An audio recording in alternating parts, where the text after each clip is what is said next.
रबीउल अव्वल शरीफ का महीना था। मैंने नौजवानों से पूछा, इस रबीउल अव्वल शरीफ के महीने में अपने नबी को क्या तोहफा देना चाहते हो?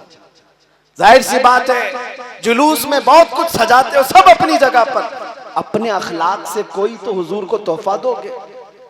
12 नौजवान खड़े हैं।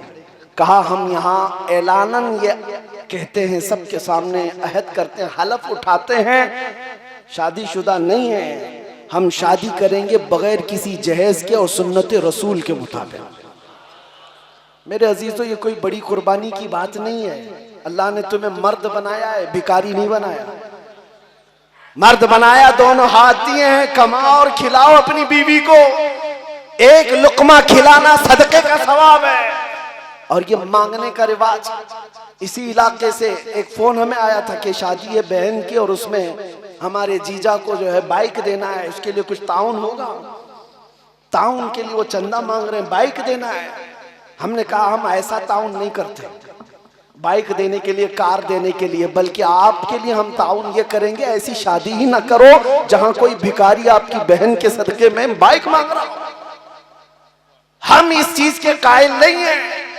मैं उन लोगों से कहता हूं जो ससुराल से मांगते हैं, लाख रुपया चाहिए, 2 लाख रुपया चाहिए, कार चाहिए, बाइक चाहिए। मर्द हो मेरे अजीजों, मर्द हो, और तुम उस औरत से मांग रहे हो जो तुम्हारी जिंदगी भर के लिए तुम्हारे औलाद का और तुम्हारे घर बार की अमानत संभालने आ रही है, फिर भी उसके बाप से मांग रहे हो। मांगने का शौक है तो एक कटोरी लो और मस्जिद के बाहर बैठ जाओ। लोग सिक्के डालेंगे, उससे ज्यादा तुम्हारे कटोरी में आ जाएंगे। और अगर मांगना नहीं है तो आपको अल्लाह ने ताकत दिया है, जिल्लत के साथ अपने ससुरालों से मांग करके नहीं, अपने हाथों की कमाई खिला करके सदके का सवाब हासिल करो। आप इस चीज में आगे बढ़ो। इसलिए कि अल्लाह ताला ने कुरान में फरमाया, अर्रिजालु कव्वामून अलन निसा, मर्दों को अल्लाह ने हाकिम बनाया है औरतों पर। बात बहुत हो गई, बहुत सारी चीजें हो गई। आखिर में मैं बात सिर्फ इतनी ही कहूंगा, ये सब चीजें जो दर आई हैं, सिर्फ वाहिद वजह ये है, उनके जो हम गुलाम थे, खल्क के पेशवा रहे, उनसे फिरे, जहां फिरा फिर आई कमी वकार में। हमारी इज्जत में, हमारे वकार में जो कमी आई है, सिर्फ बात इतनी ही है कि हमने नबी पाक सल्लल्लाहु ताला अलैहि वसल्लम की तरफ से मुंह फेर लिया है। और फिर आज अलग अलग शिकायतें करते हैं, दीन पर हमले हैं, इस्लाम पर हमले हैं, कुरान पर हमले हैं, कुरान को जलाया जा रहा है। मैं तुमसे, तुमने कितने साल हो गए कुरान को उठाया नहीं है? तुमने कितने दिन हो गए कुरान का एक रुकू पढ़ा नहीं है? तो फिर जब तुम कुरान को छूते भी नहीं, पढ़ते भी नहीं, तो उसकी हिमायत में क्यों आ रहे हो? आज ये दुनिया की कौमें पूछ रही हैं आज हमसे, मस्जिदें बचाने की तुम्हें फिक्र बहुत है। जब एक दरिंदा नाचते हुए उसके मीनार पर भगवा झंडा लहराता है, तुम्हारा कलेजा तो मुंह को आता है, लेकिन जब फजर के वक्त पूरी मस्जिद वीरान होती है, तुम तो बिस्तर गर्म कर रहे होते हो, तुम्हें मस्जिदों का ख्याल क्यों नहीं आता? तुम्हें पता है ये मस्जिदें क़यामत के दिन अल्लाह की बारगाह में शिकायत करेंगी, मौला इस कौम वालों ने मुझे बना तो लिया था लेकिन भूखा और प्यासा रखते थे। उससे पूछा जाएगा तू भूखी और प्यासी कैसी होती?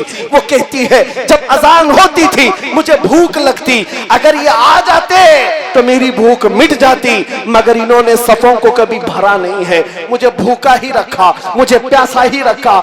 ऐ मस्जिदों की हिफाजत के अलंबरदार, कुरान को बचाने की बात करने वालों, इस्लाम जिंदाबाद कहने वालों, मैं आपसे कहता हूं, मैं कोस नहीं रहा हूं आपको, मैं गाली नहीं दे रहा हूं आपको, बात सिर्फ दर्द की ये कह रहा हूं, दर्द से कुरान कर हमने न भुलाया होता, ये जमाने ने जमाना न दिखाया होता, वो जमाने में मुअज़्ज़ज़ थे मुसलमान होकर, आज हम खार हैं तारीके कुरान होकर, आज हम खार हैं तारीके कुरान होकर। कुरान को छोड़कर जलील हुए, मुस्तफा को छोड़कर जलील हुए।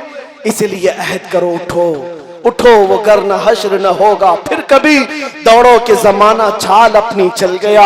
इसीलिए आला हजरत का ये शेर हमारी तकरीर का खुलासा है, हमारी तकरीर का लुब्बे लुबाब है। इसका पूरा का पूरा कच्चा चट्टा जिसको कहें वो इस शेर में है। मेरे आला हजरत फरमाते हैं, फिर के गली गली तबाह ठोकरे सबकी खाई क्यों, फिर के गली गली तबाह ठोकरे सबकी खाई क्यों, दिल को जो अक्ल दे खुदा तेरी गली से जाए क्यों। बस उस मुस्तफा की गली को अपना लो, इज्जत है तुम्हारे साथ।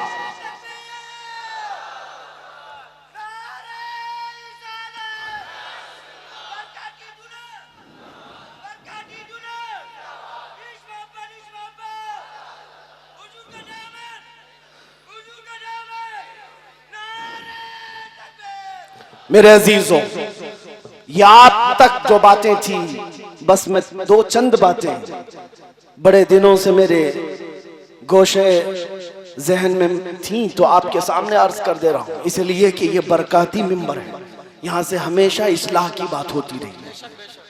और अगर हुजूर अमीन मिल्लत अदाम अल्लाहु फयूज़ुहु ताईद रही तो इसमें असर भी पैदा होगा इंशाअल्लाह।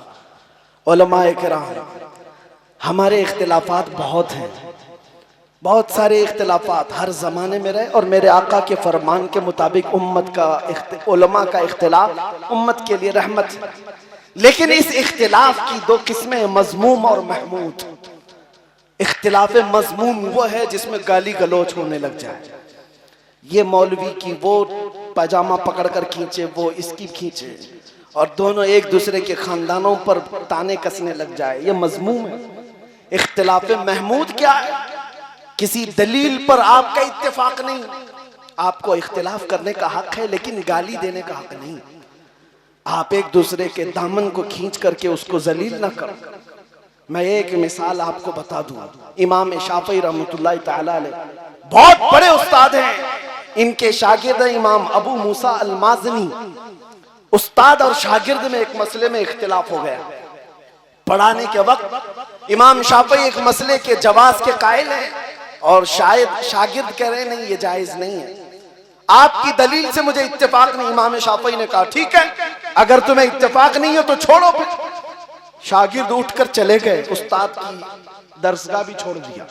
इमाम अबू मूसा माज़नी, सुनिए, एक दिन, 2 दिन, 3 दिन गुजर गए, वो आए ही नहीं इमाम शाफई के पास, छोड़ दिया उन्होंने। इख्तिलाफ हुआ उस्ताद का शागिर्द का। एक दिन इमाम शाफई रहमतुल्लाह तआला अलैह बाजार से गुजर रहे थे, देखा बाजार में इमाम अबू मूसा खड़े थे, शागिर्द। इमाम शाफई पीछे से जाकर उनके कंधे पर हाथ रखते, उन्होंने पलट करके देखा इमाम शाफई हैं। कहा हुजूर यहाँ कैसे? इमाम शाफई ने हाथ में हाथ लिया और कहा अबू मूसा, तेरा और मेरा इख्तिलाफ उस मसले में है, रसूलुल्लाह के गुलाम होने में तो कोई इख्तिलाफ नहीं।